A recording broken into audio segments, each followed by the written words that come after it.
Yeah, I think we are live, Cindy. Hello, everyone. Thank you for joining us. Those that are joining us on Facebook and those that are here on Zoom, welcome to our third episode on the Biodiversity web series. My name is Cinderella Ndlovu, and I'm going to be your facilitator for today. So in today's episode, we will be discussing community-led solutions, supporting environmental stewardship in Zimbabwe through indigenous knowledge systems. So with me today, I have our speakers. We have Joan from Birdlife Zimbabwe. We have Tariro from Excursion Africa. We have Felix Matutu from Forest Commission, and we have Professor Ndemo from the University of Nairobi. So before we begin and hand over the floor to our speakers, we would like to remind everyone of the housekeeping rules. If you're on Zoom, you are reminded to mute your microphone if you are not speaking, so that you minimize interferences for our speakers. During the question and answer session, please raise your hand if you have a question through the raise your hand option, which is available on Zoom. If you are joining us on Facebook Live, please feel free to write your questions in the comment section and we will attend to those. And also do share the live video with your other friends on Facebook. So to begin our session, we will hand over the floor to Professor Ndemo, who is to share with us his presentation. So for the speakers dive into their presentation, I'll ask them to briefly introduce themselves and their field of expertise. Over to you, Professor. Thank you for the opportunity to ask me to present to mostly youth audience. I want to go through a small presentation very quickly, and then we can start from there. The way I'm looking at it is that we need to harness the power of youth in this aspect of biodiversity. And it comes at a very key moment when there are changes happening globally. But first, I want to show you some things before I can go.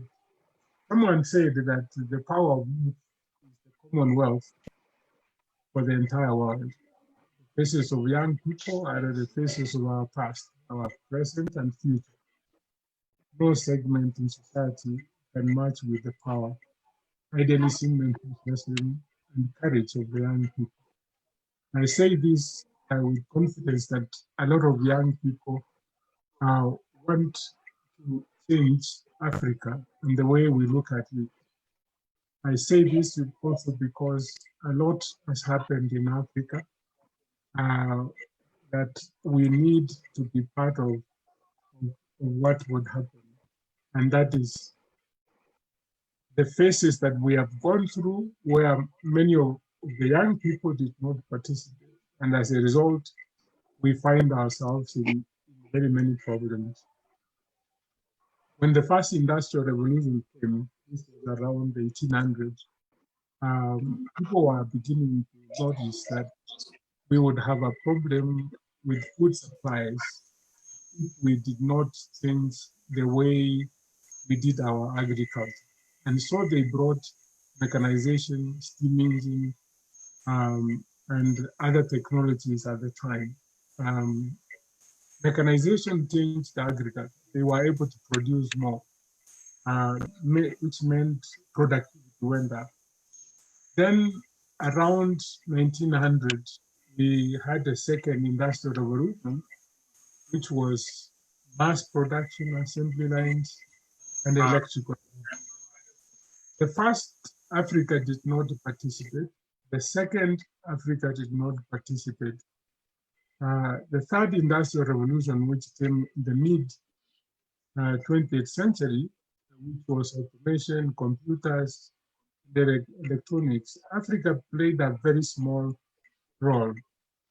Now, from 2018, the discourse has centered around the fourth industrial revolution. And what the fourth industrial revolution brings to us are very powerful technologies that will change our lives. It is also being driven by some mega trends. One is globalization and digitalization. Those two mega trends are very key to the success of Africa. Besides those, this fourth industrial revolution is going to be driven by technologies like artificial intelligence, it's going to be big data analytics, Internet of Things, 3D printing, virtual reality. There are so many technologies. We must be in that space because most of the future jobs are going to be in that space. And I say this because it is important that we leverage the resources that we have, which is what we are going to discuss about biodiversity. But most people, even as we have a lot of unemployment, nobody has thought about biodiversity. How can we leverage what God has given us to create value, to create wealth? And that is why I said I want to participate in this, because this is where we have missed the point. If we talk about forest biodiversity, the only country that has digitized its forests is Mauritius. From their digitization, they have been able to market about 3 or 4 plants, which are bringing in almost $6 billion in terms of use of those plants to create medicine. Africa and Africans had many, many plants that were used for medication. But that knowledge is disappearing. We are not digitizing it for us today and for those who would come after us. And that is why this subject is so important. That if we are able to digitize, if we are able to create value out of this, we would have changed Africa from what it is thought of to something very different. I want to show you a small example how the resources we have never quite used it, and I'm talking about the Victoria Falls. If you go into YouTube, and it is being used by so many people for many things, and one of the things that it's being used for is people who want to hear some noise. I think somebody disabled me from sharing my screen. If you can allow me to share.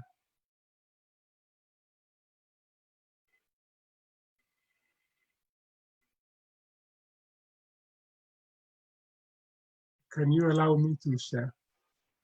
Okay, let me try and sort that out. Maybe Priska can help. You're still co-host, Professor, so please go ahead and share. I can go ahead and share.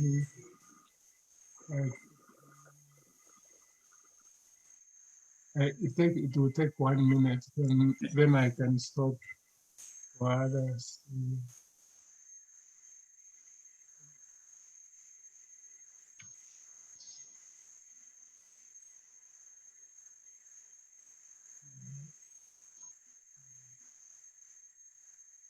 Yeah, what I wanted to show.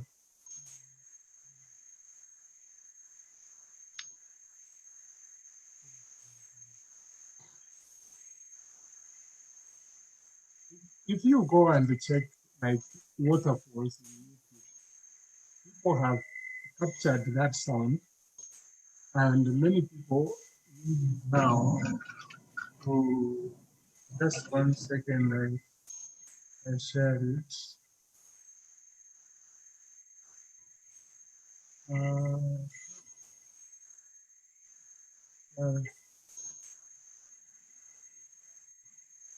Are you able to see?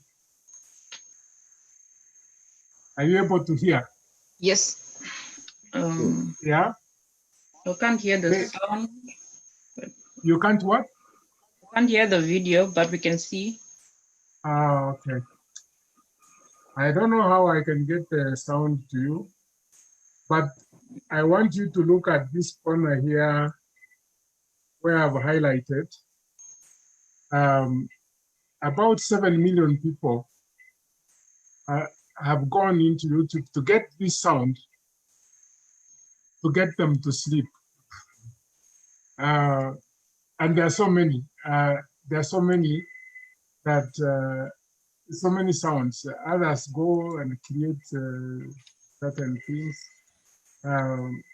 We have all these natural resources, but we have never quite established how we can monetize such an opportunity. And the same thing is for plants, the same thing is for the animals, which we can begin to monetize. And I don't know what are the rules in Zambia, but these are the things we can leverage to monetize. If we had time, we can talk about monetization of our resources for the benefit of the people. It is not just to wait for foreigners to come and see animals, and then we say we are making money from tourism. There is so many revenue models that are emerging, and this is why I wanted to share this, that unless we begin to create value out of them, we cannot take care of those resources. If we know this particular plant is very essential to the vaccine for, say, COVID-19, everybody will take care of it. And this is what I think the message I wanted to pass to you, that it is very key for us to begin monetization so that we can get our youth to pay more attention to our biodiversity. Thank you.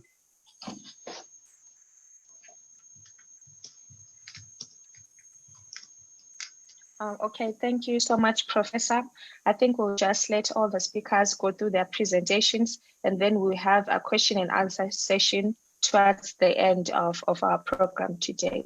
So up next is Mr. Felix Matutu from Forest Commission, and he's going to briefly introduce himself and dive straight to his presentation. Over to you, Mr. Felix.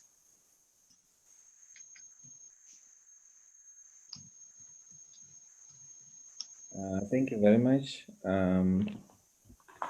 I'm fortunate Matutu from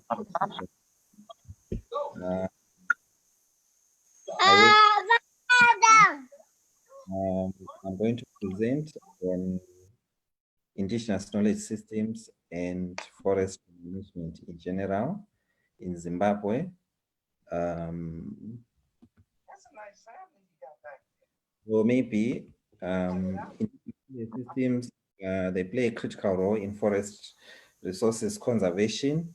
We recognize the importance of indigenous knowledge systems in forest preservation, forestry management, forest utilization. And if you look at a lot of silvicultural practices that we have adopted even scientifically, they stem from indigenous knowledge systems. So they are very important in forestry management and general conservation. And you also realize that the indigenous knowledge systems are unique for different communities.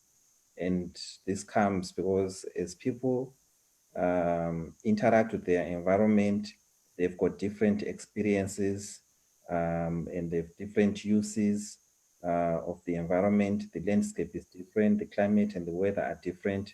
That's why you have different indigenous knowledge systems for communities, and they are very important in managing local environments, localized environment.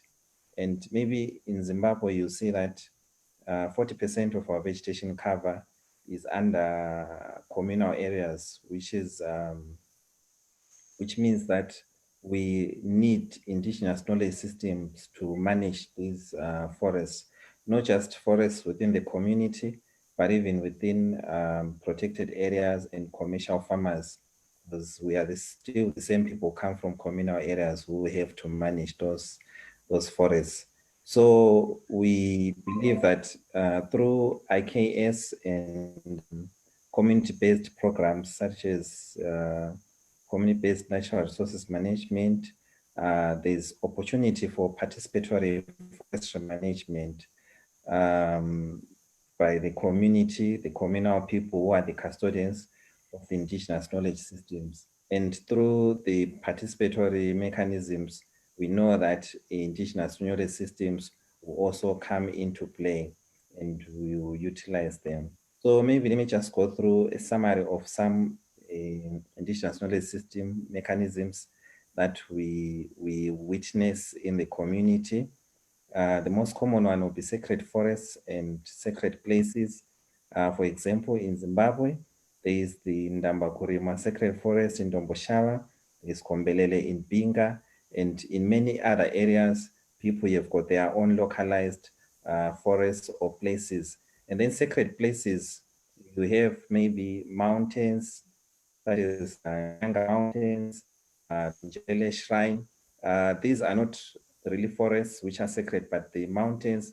But then if you look at the forest ecosystem and biodiversity around those areas, they are well preserved and taken care of because of the sacredness of the shrines, the mountains, and other things that will be there. And then in these forests, you realize that people are prohibited to cut down trees for any purpose, to settle, to plow, or to hunt. And also the forests are preserved specifically for traditional rituals, for spiritual rituals, for cultural rituals, such as rain ceremonies, and sometimes even burial of important people. So it is the belief is that tampering with the sacred places, it invites infliction, sickness, diseases, misfortune, harm, or death. And I'm sure if you come from a communal area, you've heard many stories of how people who disobeyed sacred places were inflicted with sickness, with diseases or misfortune. Sometimes you hear stories of how people cut down trees in a certain area to farm, and then the next day they woke up, the trees were it replanted themselves.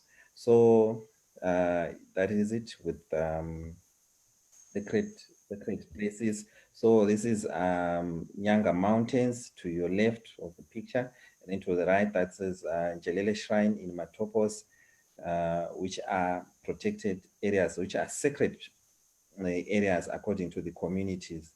And then sometimes with the permission of the chief and blessings of the spirit mediums, people may be allowed to enter sacred forests for specific purposes, even sustainable harvesting, collecting of fruits, but then there are protocols that are set by communities on how to collect the forest produce. And you realize that all this, it contributes to forest conservation or preservation.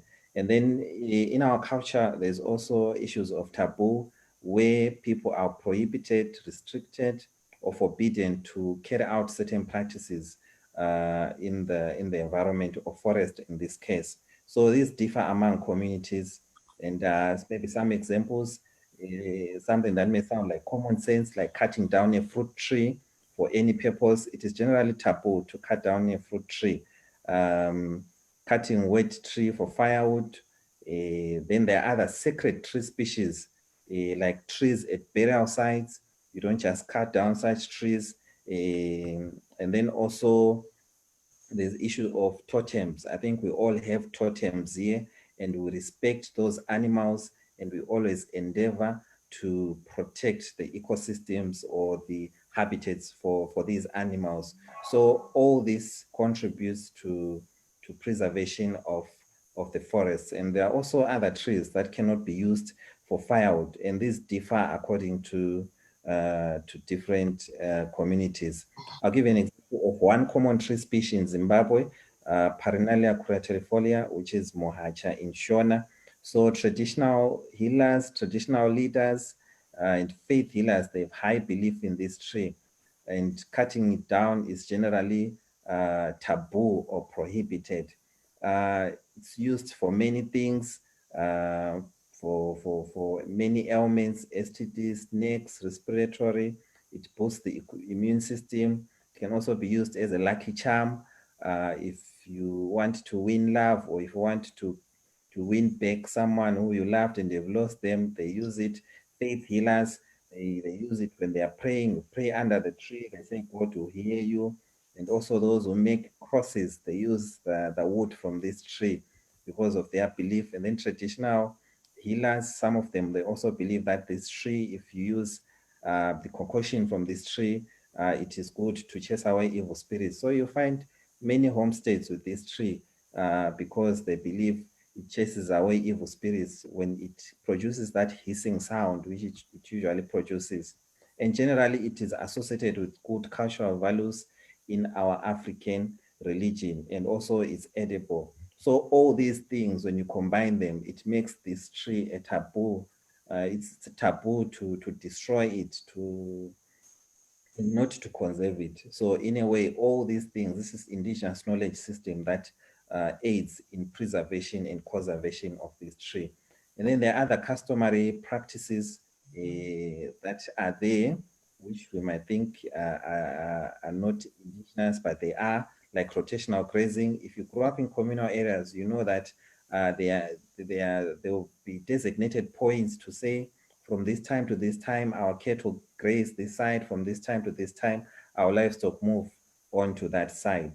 It's part of indigenous knowledge system to preserve the environment. And then in some cultures, particularly in Matabeleland, there's a process of forest cleaning, where every year, just before the rains, people in the community go in the forest, they pick up bones, they pick up foreign objects, plates, and other things that will be in the forest that that will be in the forest, which make the forest not to be what's supposed to be. And when they remove these things, they burn them, and they believe that it will make the rains come better. But all in all, it also contributes to management of the forest health itself. And then cutting of wood tree for firewood is a punishable offense by local leadership in some areas. And then traditional leaders also control the settlement pattern. If you want to settle in an area, you consult traditional leader, and they have a right to say you cannot settle here because this is our forest for grazing and all that. So these are knowledge systems that were already there even before science was there. And then they also, traditional leaders in particular, control harvesting of fruits and other seasonal forest produce. In some communities, it is legal to harvest forest produce before the traditional leader gives a go ahead. And in some instances, some communities, the first fruits are taken and offered to the ancestors before they can give the community to harvest and do any other business. And there are many other community bylaws that we know that are there that aid in forest conservation. And then I'll also briefly look at the forest policy that we have in our country and indigenous knowledge systems. We generally have the Communal Lands Forest Produce Act and the Traditional Leaders Act, but there are also other acts such as the Forest Act, the Rural District Councils Act, the Communal Lands Act, which are all read to preserve the environment. So generally, the Act says that traditional leaders are custodians of natural resources in communal areas, and the law empowers all traditional leaders. It empowers people within an area to exploit natural resources for domestic purposes only. And then the traditional leaders are supposed to manage the exploitation of these resources. So the traditional leaders are custodians of forest resources according to the law. And it is illegal to trade or move forest produce without a permit. But now the law also gives traditional leaders, together with support of community structures, like committees, we call them resource committees, some call them environmental committees, some call them grazing committees, whatever the name of the committee. But the traditional leaders have a right to sit down and formulate their bylaws for preservation of their forest resources. And you see that through this process of bylaw formulation process, they can also include some of their indigenous knowledge systems in managing their forest resources, and also even use their traditional courts to punish offenders. They got that right. And then let me briefly go to challenges in indigenous knowledge systems in forest management. You see that indigenous knowledge systems are now more pronounced among the elderly than the young generation. The youth don't understand or appreciate indigenous knowledge systems. And then for some people, indigenous knowledge systems are regarded as demonic, ancient, retrogressive, and civilized, especially among those who say they are modernized. And then some people, they will demand proof or reliability of indigenous knowledge system. You say forest is, for example, sacred. They want to go and see that which you are saying is sacred. They want to see it for themselves. And they go against the norms, the customs, the taboos, which underpin indigenous knowledge systems in forest resource management. And then some individuals challenge the suitability of illiterate spirit mediums, traditional leaders, in presiding over forest resources management, particularly where I talked about bylaws and traditional courts. And then the issue of corruption, even if they know that they have to preserve the environment, or even if they are custodians, where people are custodians of indigenous knowledge systems, they're still involved in activities that are not good for the environment, for reasons beyond which we cannot discuss here. And then we'll also see that because of migration and globalization, there's now a generation gap between to our traditional practices, like I said before. And then other challenges that some practices are no longer consistent with the current trends of climate change, climate variability, increased human population, and the forest policies that we have currently. I'll give an example of shifting cultivation, where indigenous knowledge system in some communities have taught them to practice shifting cultivation, to slash and burn, farm for 2-3 years, move to another area. It's no longer sustainable now. And these are some of the practices that some of the indigenous knowledge systems that we have that we need to change. Block burning, where every year the people used to burn grass, to burn moribund grass so that new grass grows. We cannot afford to do that now because of climate change and the policies that we have. Overstocking, where you were believed to be a person if you had lots of livestock, is no longer sustainable now because our population has increased and the climate is not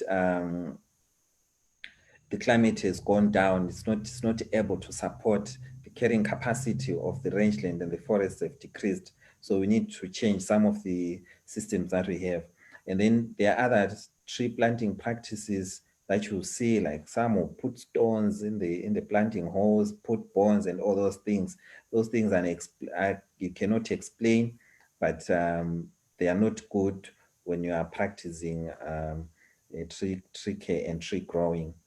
And then in conclusion, I would say that traditional knowledge is essential for the promotion of bottom-up forest resources utilization and management. And then to promote a participatory approach to forest resources management, our conservation approaches should also integrate indigenous knowledge systems and also science, and also taking into consideration the forest policy so that we use our resources sustainably. And then indigenous knowledge system custodians, mainly the elderly, they should be willing to share their knowledge on forest resource conservation. So some custodians are not willing to release all the information. They only release it in bits and pieces. For example, they'll tell you not to cut down a tree because they know they are using it maybe for some medicine, which they don't want to tell you, and sometimes they will not release all the information.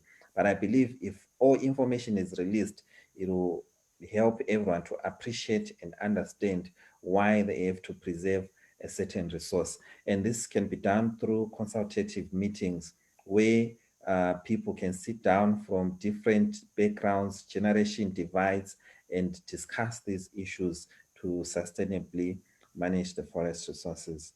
And lastly, I think we need more documentation, awareness, and sharing of information on indigenous knowledge systems. And we need more people going into field of ethnobotany to understand more. Thank you very much.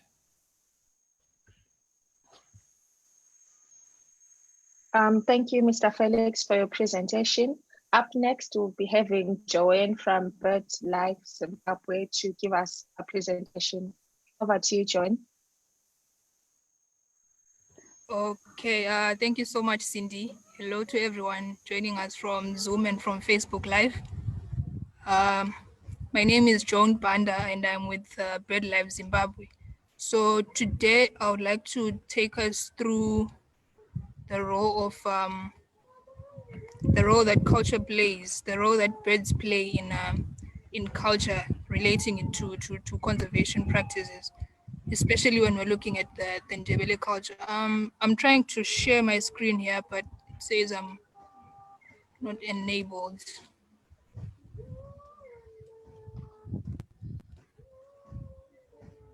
Oh, Cindy, could you please check that for me? okay. All right, we're good now. Yeah.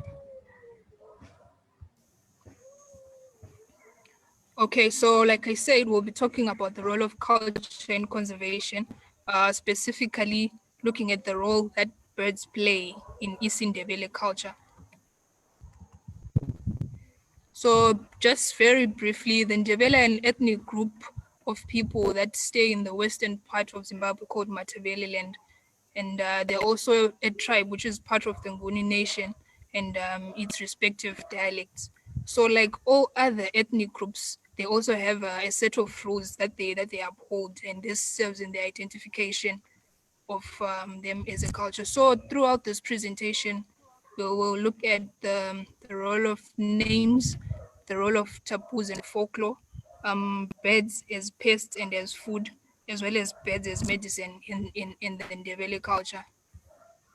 So first off, to start with names, like almost every other language, names portray a message.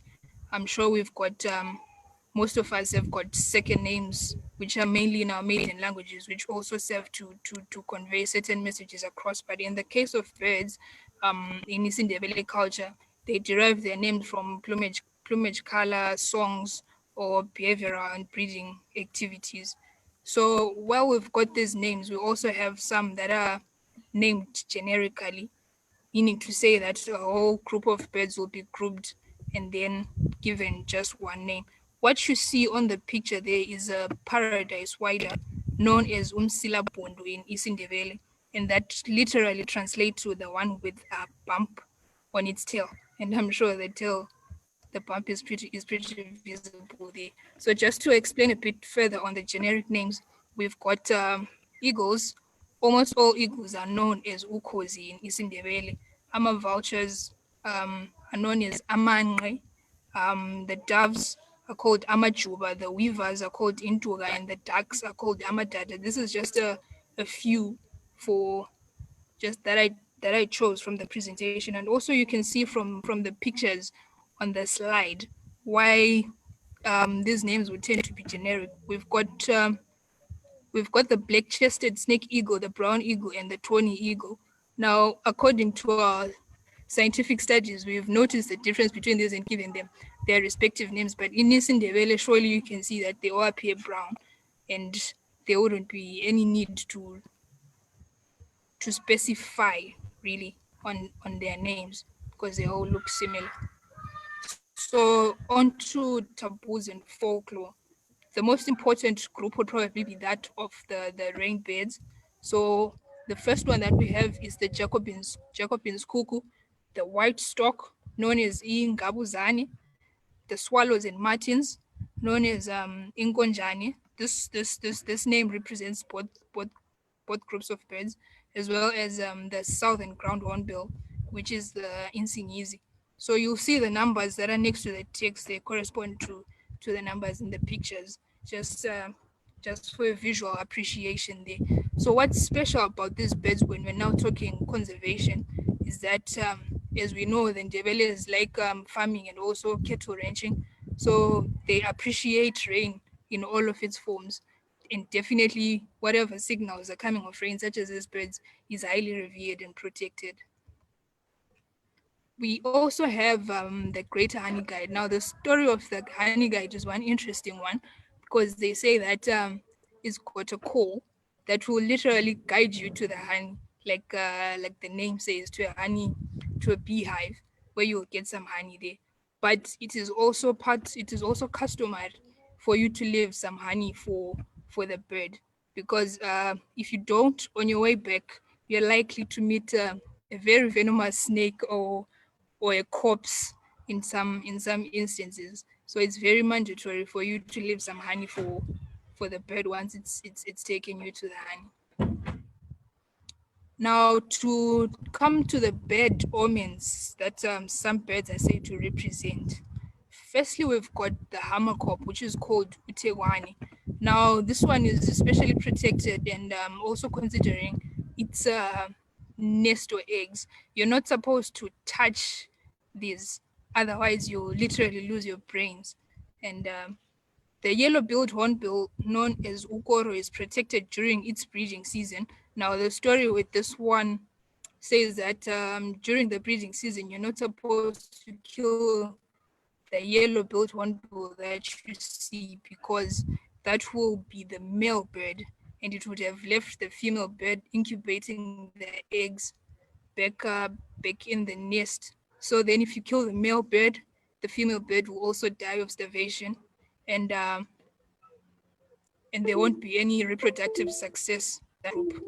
So that's why they're trying to achieve with this concept of protecting the male yellow-billed hornbill. We also have the fork-tailed drongo, which is called umandingwani.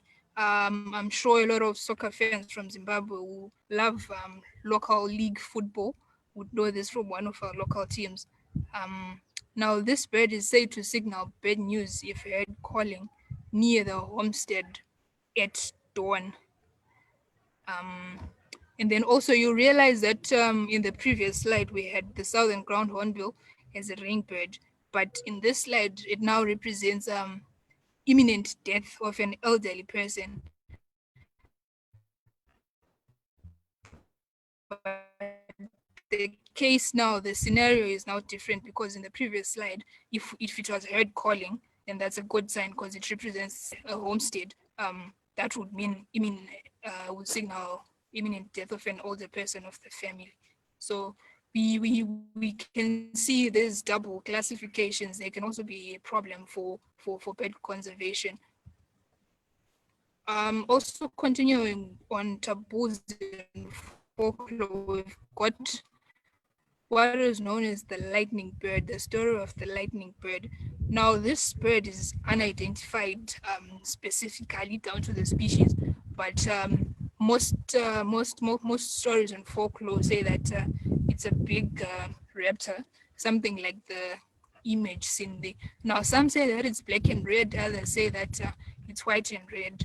The story is not really clear on that. So the story with the lightning bird is that it lays its eggs on the ground during thunderstorms. So it only comes down when the lightning strikes. As a consequence of that, all ground nesting birds are believed to be the relatives of the lightning bird, and so their nests are treated with a great deal of respect. Now coming to birds as food, then Ndebele are quite a particular group when it comes to their food. I think that also spreads across to different cultures. But one thing to note though when it comes to the Ndebeles is that birds are not really an important source of food in their diet. They're only used as snakes or when they really just eat them for interest. But when it comes down to it, colonial nesting birds and common birds are preferred. So this also goes to serve on the bird biology, because we see that colonial nesting birds, we tend to get a lot of them nesting in one area, and then so the chances of them, over harvesting them are a bit extreme. And also common birds are also preferred, such as quillias, sparrows, and weavers. Now these face no imminent threat from hunting just for fun. It is key to note though that there are certain restrictions and prohibitions when it comes to some species, such as the Namakwa dove. So we also tend to notice that the distribution of the Namakwa dove is not really as widespread as for other doves, such as the laughing dove, for example. So this is why perhaps it was protected, and it say that it's not to be eaten by children. It is believed to cause epilepsy. Now, this is also a big part of the bird's biology, because the Namakwa dove tends to feign death in a lot of instances. So they just took this instance and related it to causing to the seizures that happened when one has got epilepsy.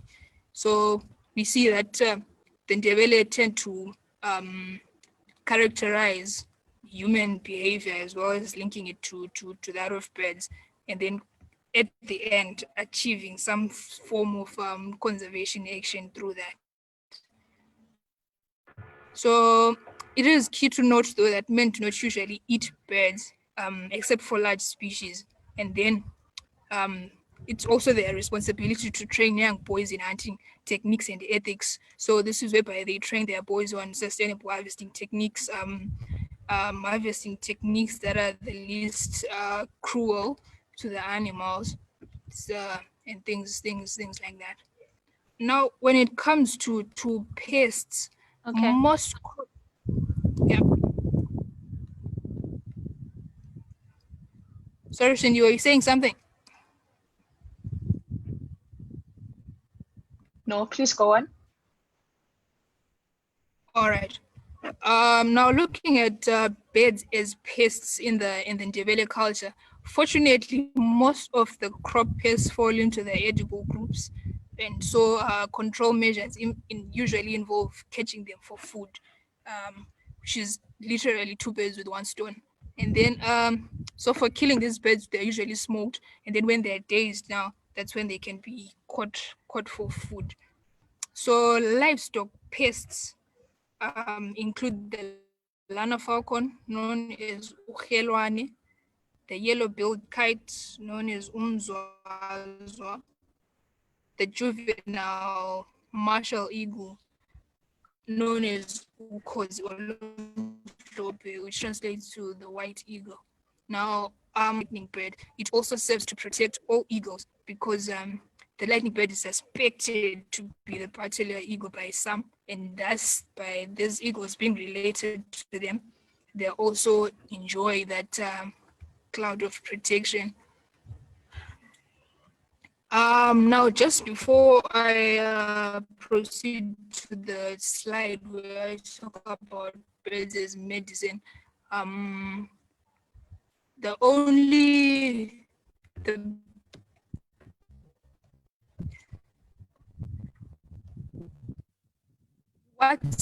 what's considered worse in developed culture than seeing a bad omen or having birds eat your livestock or your crops is actually killing them, because this will result in persecution by the community, as well as some traditional leaders also have strict regulations when it comes to killing these birds. So it's usually just encouraged for you to chase them away. And a component of birds in the Ndebele culture is medicine. So these are used in both curative and preventative medicine, whereby in curative medicine would have to ingest the preparations one way or another, whether through smoke or through prepared concoctions that you have to drink, or lotions that you have to spread. And then in preventative medicine, so this is when lucky charm, love potions, things that are with you, or things that you plant in.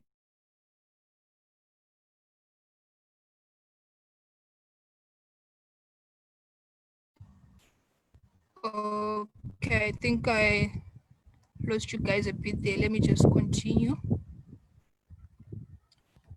All right. So most raptors, especially eagles and vultures, the body parts that are used in the traditional medicine industry, are the skull, the brain, the feathers, the feet, and the heart. The butler and the vulture feathers and brains are made into cigarettes and smoked by the doctors for dreaming powers, and also to enhance his healing abilities. Now, just to discuss these 2 points, you notice that they lead to persecution of these birds. But normally in traditional culture, it's the norm for only selected healers that are allowed to go and hunt for such birds on the guidance of the spirits. So this meant that the birds were killed very rarely, also by relatively knowledgeable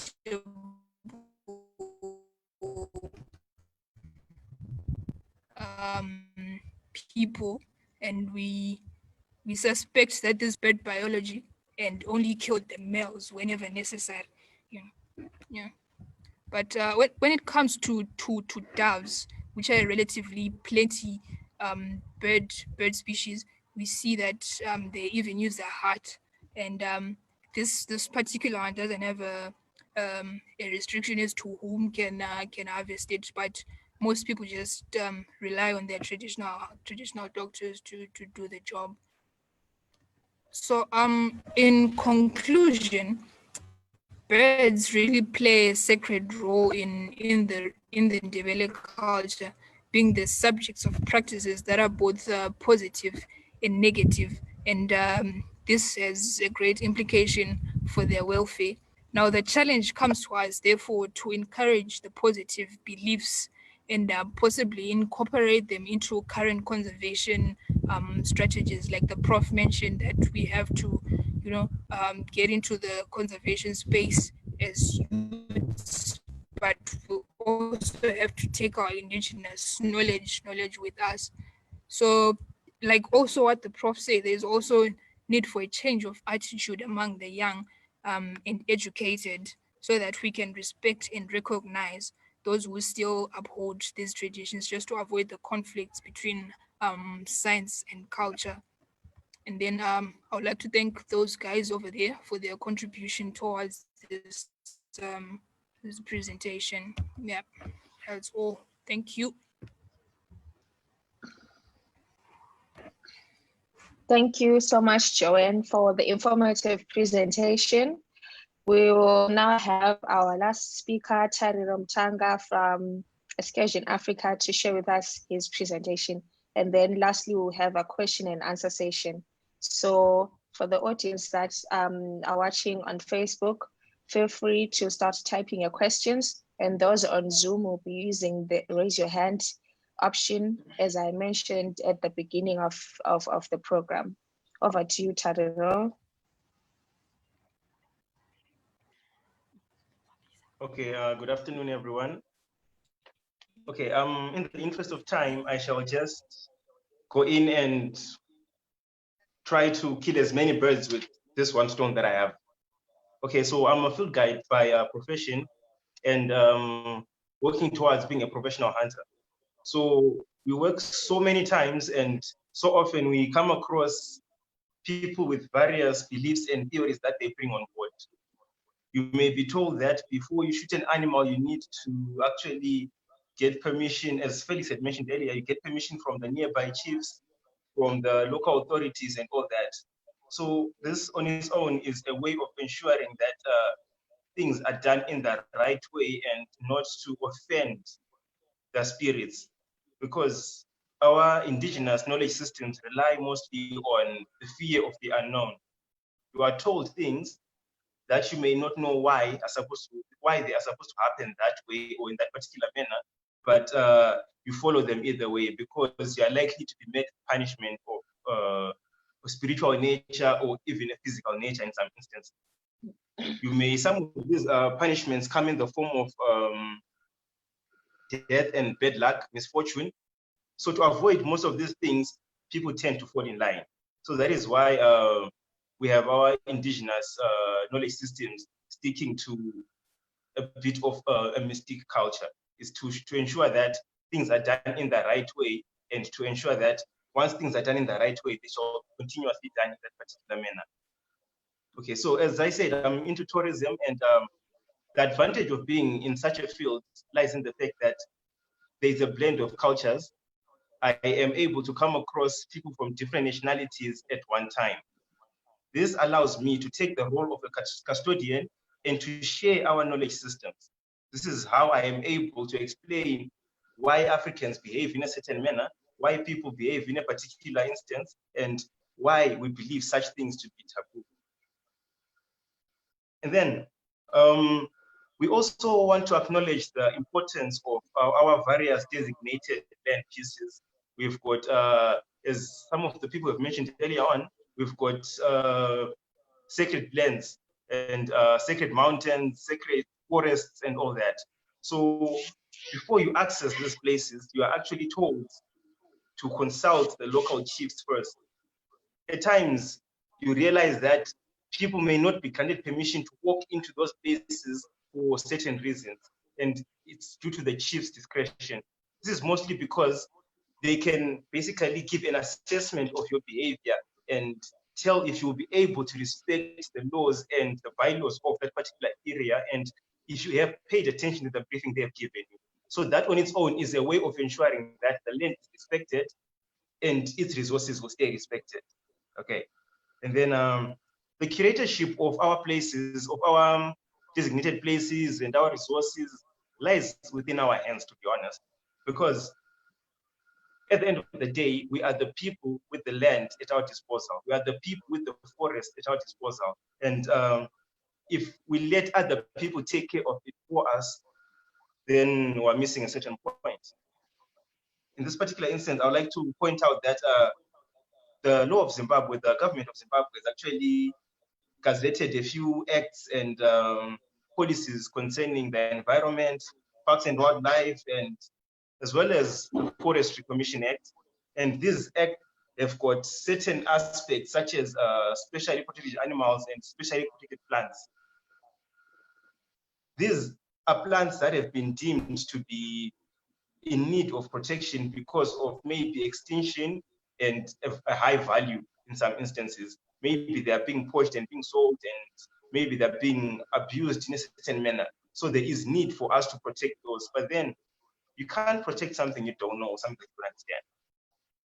So the beginning of the conservation of our own environment starts by us gaining the right knowledge and us acknowledging that we have indigenous knowledge at our disposal, and we also have the advantage of technology on our side. So that being said, I just want to mention that as Joan had stated earlier, we need to have a change of attitude towards our information, the sources of our information, our land and our resources. We need to start paying more attention to the detail. Okay. And then I'll briefly go back and look at totems, even though someone did mention that. It's a topic of interest to me because it sets us apart from other people. Everyone's got a totem, almost everyone's got a totem here in Zimbabwe, and there is a certain meaning to it. For us, as I'm a Dube person, my totem is that of a zebra, so it leaves me in a position to revere a zebra. And by our customary laws, I am not allowed to eat zebra meat. So that leaves a huge chunk of the population would then become my relatives who are also not allowed to eat zebra meat. That on its own means that a certain section of the population has been barred from eating zebra meat. And then those of the Nyati, the buffalo clan, are also not allowed to eat the buffalo. The elephant people are not allowed to have elephant meat. So that leaves a certain part of the population in a position to not touch a certain animal and to actually protect it and revere it. So that is a very interesting way of ensuring that the populations of these animals are not depleted in one go. And then I'll just slide back into a few animals that I've seen that have value in our environment. We look at animals like elephants.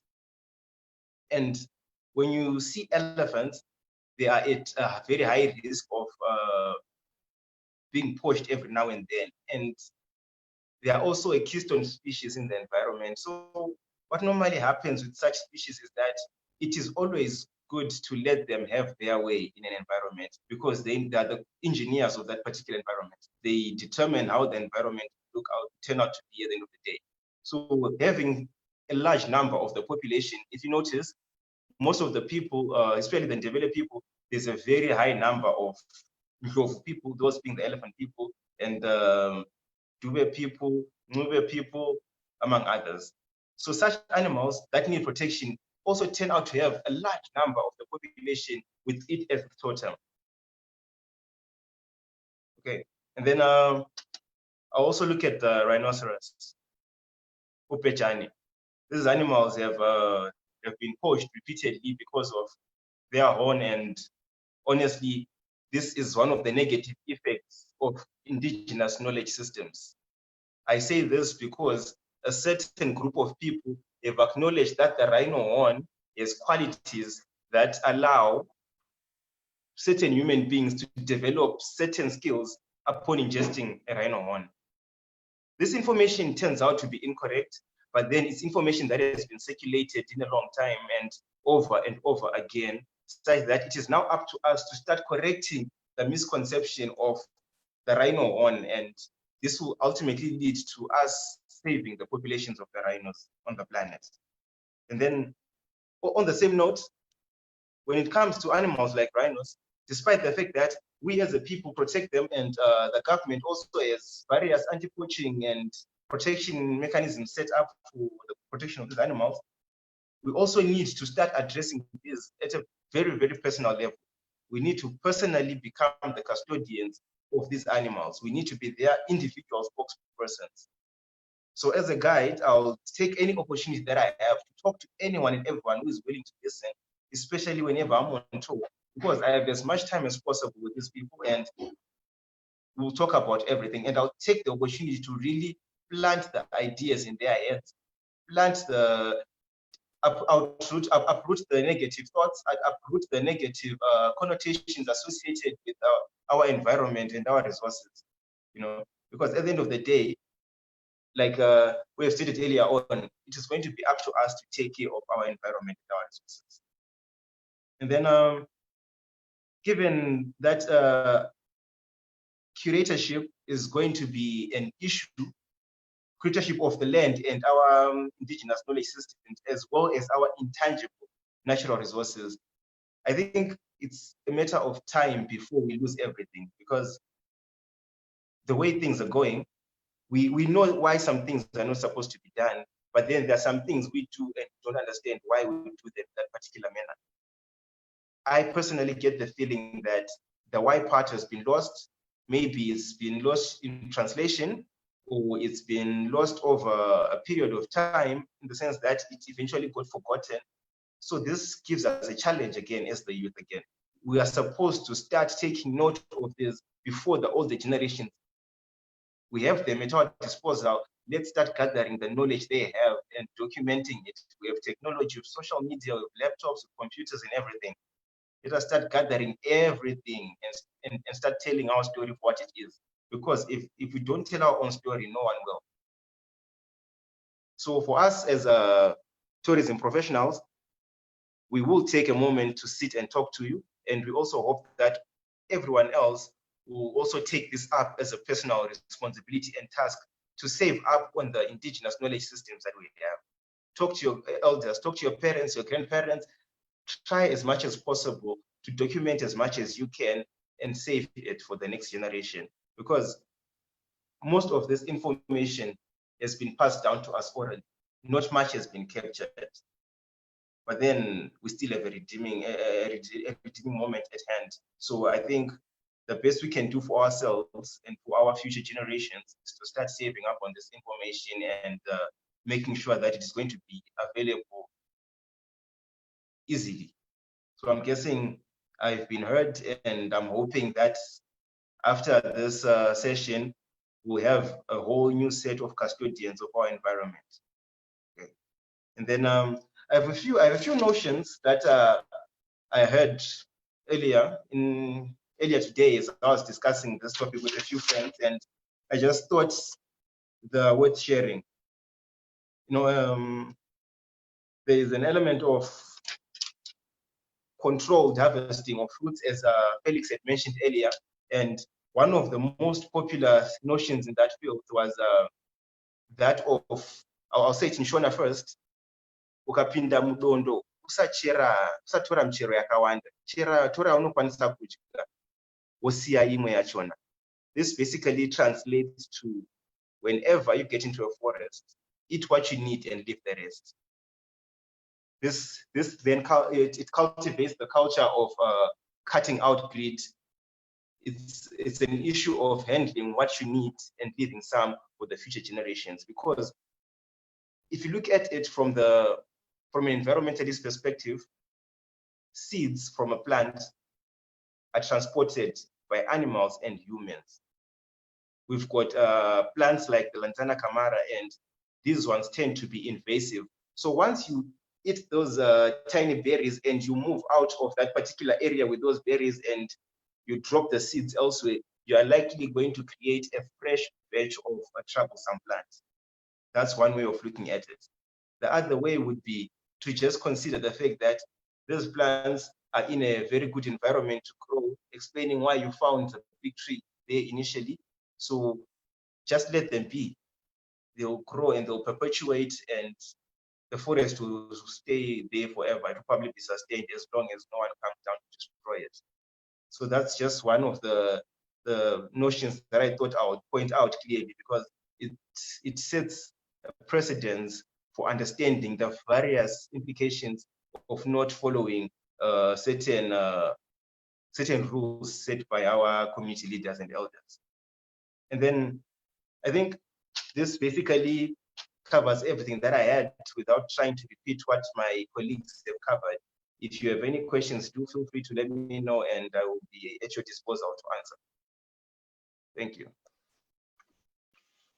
Thank you so much, Tariro. We'd like to thank all of our speakers today for sharing such valuable knowledge that we can't find in textbooks, knowledge you can't find even on the internet.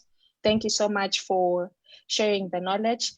We have Chieza. She's raising her hand here on Zoom. Chieza, feel free to unmute yourself and ask your question.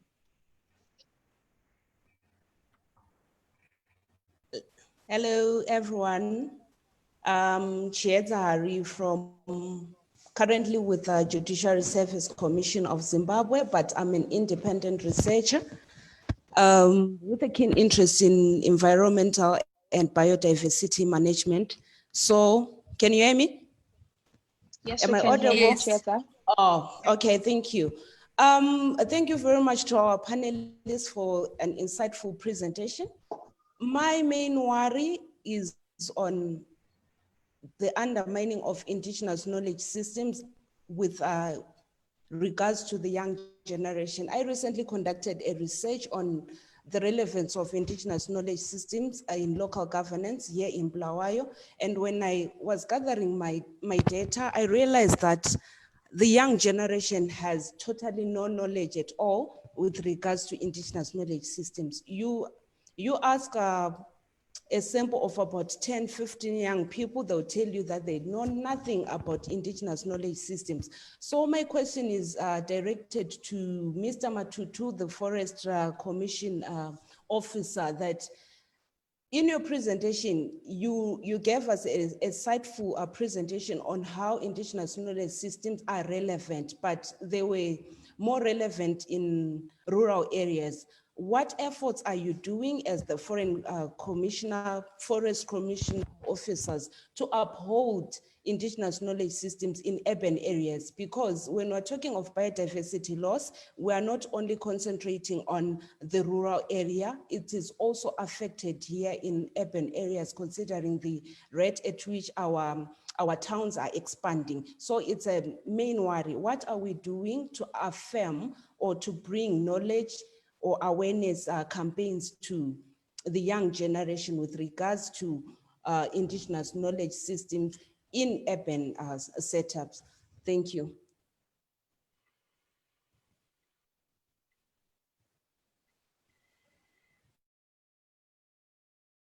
Thank you so much, Chieta, for your question. Maybe we hand over the floor to Mr. Matutu if he's ready to take on the question since it's directed to him. Okay, thank you for the question. Maybe in terms of what we are doing, or maybe let me say first, we are biased towards the rural areas because that's where the forests are. In the urban areas, it's mainly a concrete jungle. So even if we talk a lot about the indigenous knowledge systems, the forest management is not really there in the urban areas to speak of. But we do have activities in the urban areas where we deliberately talk about forest conservation, tree care, tree growing, for example, where we conduct tree planting campaigns at schools, and then also there are other competitions that we've had before where we deliberately promote forest conservation and tree care.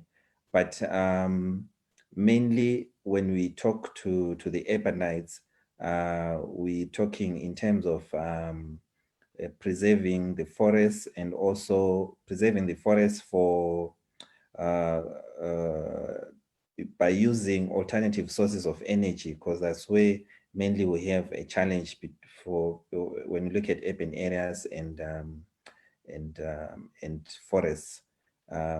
So maybe my answer in brief is that mainly it's rural areas because that's where the resource is. But then beyond just forestry commission, you see that even the curriculum that we have now, the education curriculum, they're kind of trying to mainstream environmental stewardship in the learning system from ECD up to tertiary. But I think it still needs to be scaled up though, but it is there. Thank you. I was going to ask permission that I leave. Hello, Professor. There's a question for you before you leave. Maybe you can just take this one. Thank you. The question is from Facebook, from Tatenda Benjamin Manucci. As he says, as hinted by the gentleman from Excursion Africa, our contemporary African and Zimbabwean societies in particular have multiple systems of knowledge coexisting, and the use of informatics is becoming increasingly widespread. When are we going to start digitizing our indigenous knowledge? That's why I said we must begin to digitize, because as we urbanize, we lose a lot of knowledge, that the indigenous knowledge. We must have it in digital formats, and then we must create incentives that the people begin to pay attention to biodiversity. Like the forests, there must be an incentive and there are many ways of monetizing so that there is interest. It doesn't mean that we are going to cut trees, but monetization could be out of digitization, because we can now widely able to talk about the indigenous knowledge and how it was used for purposes of healing, for purposes of other things. So if we don't say it, and a few people have that knowledge, when they die, we will lose it. We would even not be able to benefit from that knowledge in the days to come. So this fourth industrial revolution gives us an opportunity to digitize and share that knowledge widely, not just in Zimbabwe or Zambia, that across Africa and across the world. That is the benefit for digitalization, that everything will be digitalized. If we can't do it, we would miss the opportunity like we missed the first, second, and almost the third industrial revolution. Okay, thank you so much, Professor. We hope Tatenda has been answered. Thank you. So I have to go somewhere. That's why I requested that I leave.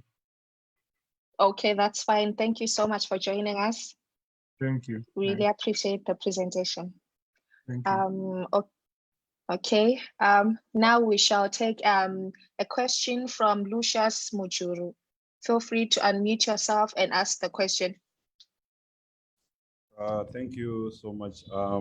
My name is Lucius Mujuru, as you have said, and I would like to thank you for all the presentations that have been presented this afternoon.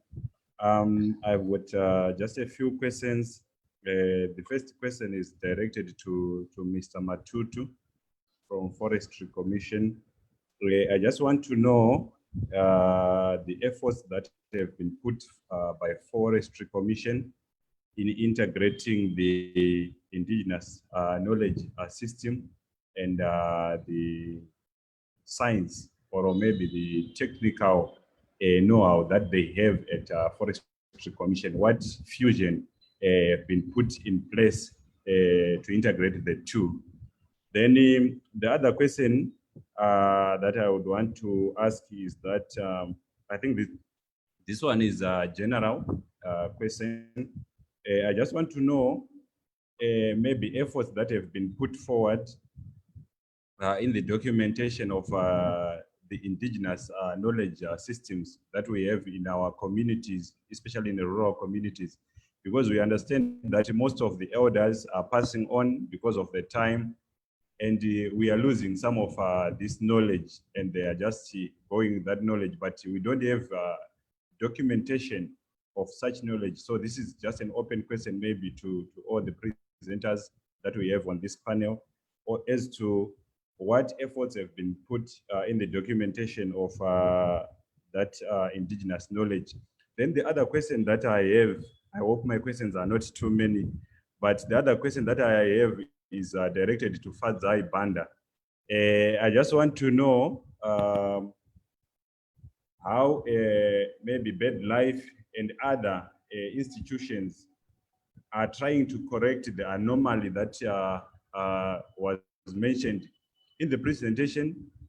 There was an area where there was mentioning of the generalization of generic names of birds. For example, Iskova.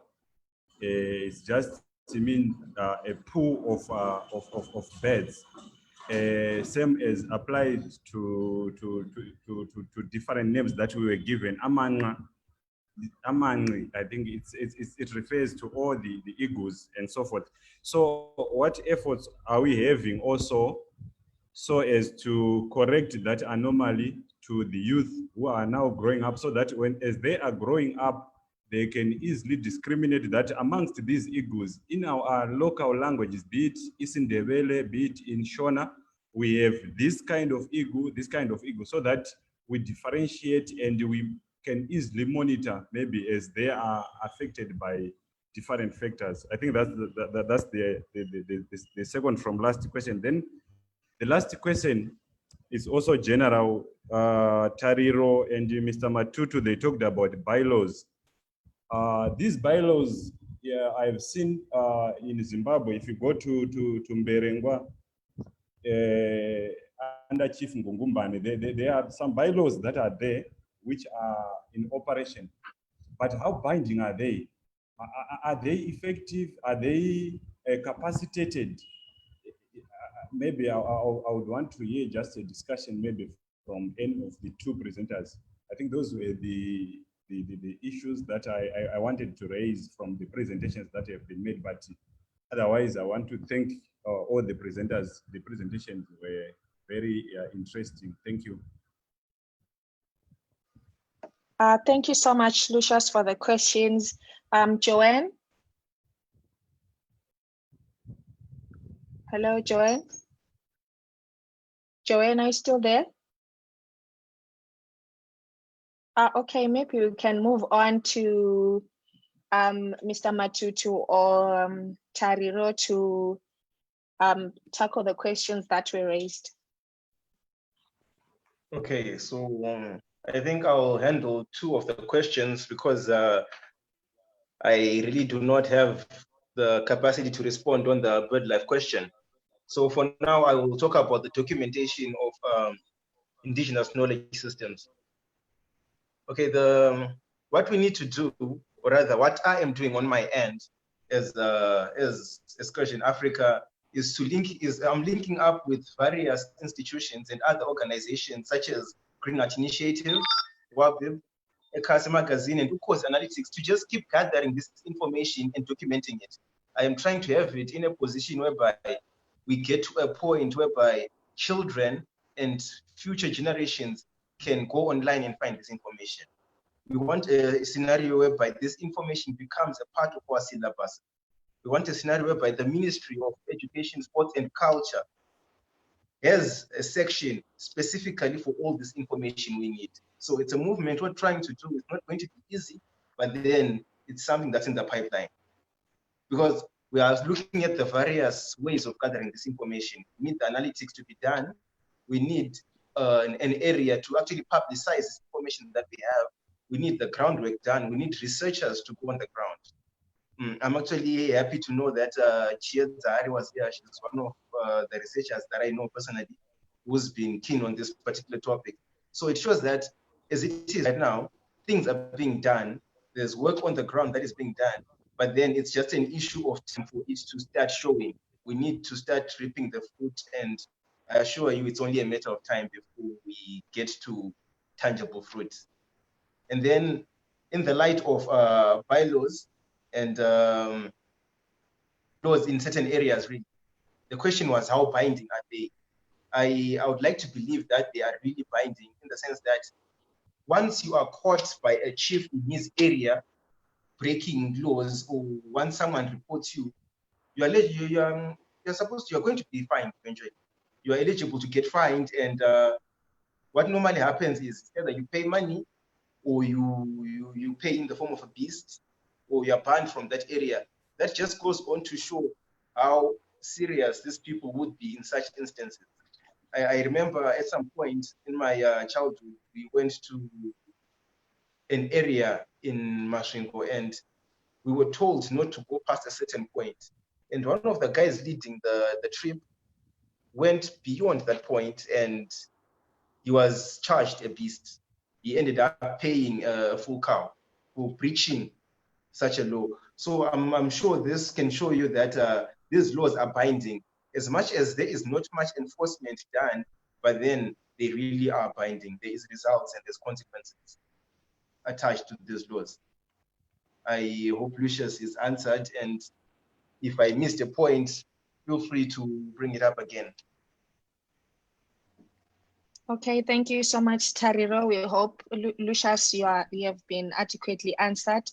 I think we'll go back to Mr. Matutu with regards to Lucius' question. I'm going to cross over to Facebook. There's a question from Ndlovu. He or she is asking, are indigenous knowledge systems still reliable considering the change in climate? if there's any of our guests that would want to tackle the question. Okay, can I maybe answer part of Lucia's question on integrating indigenous knowledge systems and the science that we have now? I think through the projects that we do, community-based management, natural resources project, like woodland management, woodlots, preservation of rangelands. The general approach now when you go to the community is you want a participatory approach. You want to hear their idea of forest management, how they've been doing it. And we take the good parts and then we also integrate the science that we know and manage the environment.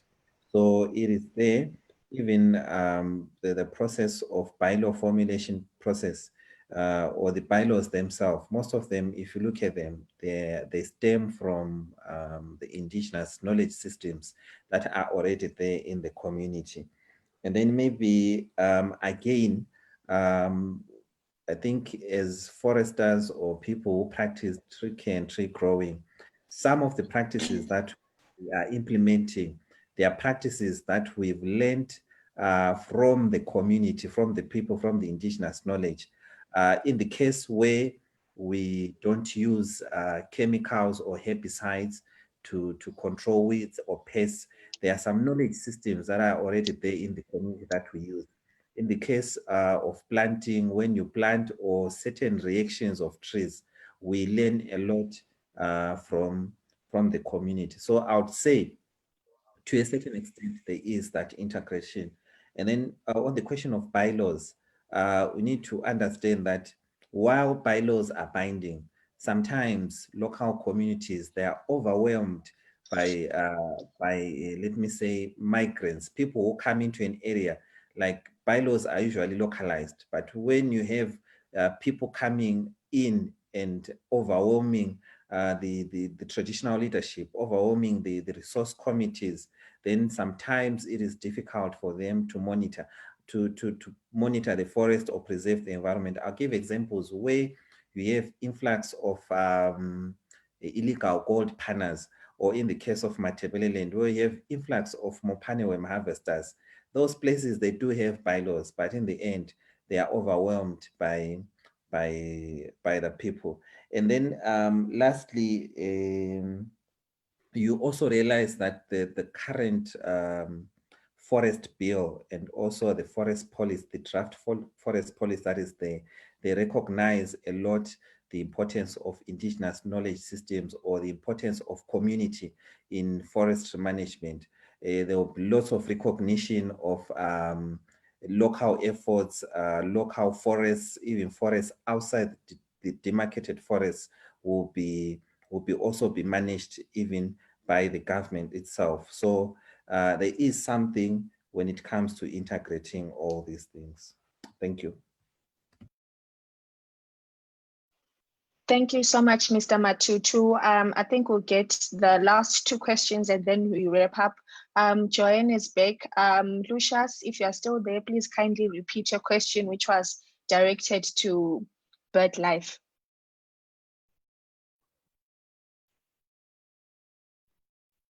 All right, thank you. My question to Joanne was, there was a mentioning of the generalization by our local languages when it comes to naming of birds. For example, there was an issue of Amanqi and Iskova, referring to a group of birds. So I was saying, what efforts have been put forward by Birdlife, Zimbabwe, and the other institutions that are concerned about the conservation of birds in trying to correct that anomaly whereby the youth, especially those who are still growing up, are being updated on the differences that exist amongst those group namings of birds. so that as we monitor the species of these birds, we can actually tell that this species is increasing or decreasing, something like that. Because the moment we generalize, we'll find that maybe one subspecies is at a disadvantage, and the correction can be very difficult if we are just generalizing them. Thank you. Thank you so much, Lucius, for the great question.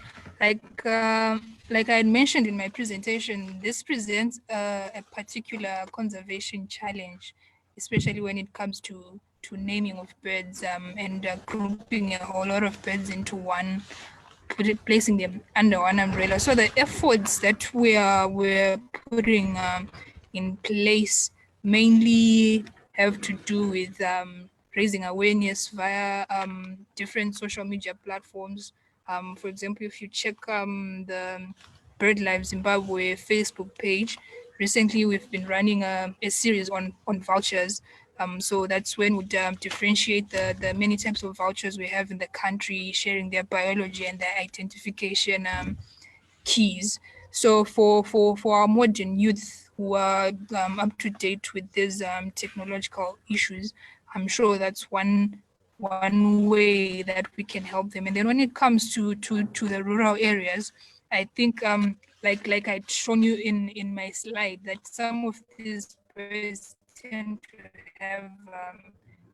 to look similar rather, or have similar morphological characteristics. So them being grouped under one umbrella, we therefore try to push in as much for the whole group to be conceived under a positive light. So in that way, we'll just go ahead and educate the children or the youth or even some of the adults there on the importance of vultures, you know, their role, the role that they play in waste management in the environment. And we try to continuously engage them on bird watching tours, so that they can also learn to differentiate, because in many cases these birds are differentiated by small morphological differences. So by us going for tours with these children and, you know, actually being on the ground with them, it helps them to appreciate it just a tiny bit better, and to also understand the differences between the multiple species. I hope that answers you. Thank you so much, Joanne. I think the last question is the one that I read earlier from Ndlovu. They're asking, are indigenous knowledge systems still reliable considering the changing climate? So I'll just try to help out. As an environmental scientist, I think indigenous knowledge systems are still reliable considering how, particularly in Africa, we have this huge gap in terms of climate data. So if we are going to be liaising with indigenous communities that are acclimated and know their local environments in and out, it means they're also going to be contributing towards adaptation strategies when it comes to a changing climate, whereby we're seeing less rainfall than usual and changing of seasons. So if we're going to be harnessing indigenous knowledge systems, it means they continue to be reliable as they inform our climate policies in this changing environment that we are in. I think that's my take on the question. I hope Makosonke is satisfied. Cindy, can I also add in just something on that point? Yes, sure. Yeah, I think we actually need indigenous knowledge systems now more than ever, especially considering the issue of climate change that has been brought up. Just imagine if we actually strengthen these beliefs and people start respecting forests, and we start respecting our bird life and even our animals, and adopting to these various conservation practices. We would actually realize that we'll get more microclimates being created, and that would serve to somewhat cushion us just a bit from the effects of climate change. So I think even more now, we need to really get back to our roots and be in sync with indigenous knowledge systems. Thank you so much, Joan. I think we have exhausted almost all the questions and we are way over time. Thank you so much for everyone who joined us here on Zoom and on Facebook. For our friends that didn't manage to join us live, the video is there on Facebook. Feel free to recommend the video and also like our page, the Zimbabwe Youth Biodiversity Network, and continue to follow us for more information. Thank you to everyone and continue to enjoy the rest of your day. Thank you so much. Thank you, Cindy. Bye, everyone. Bye.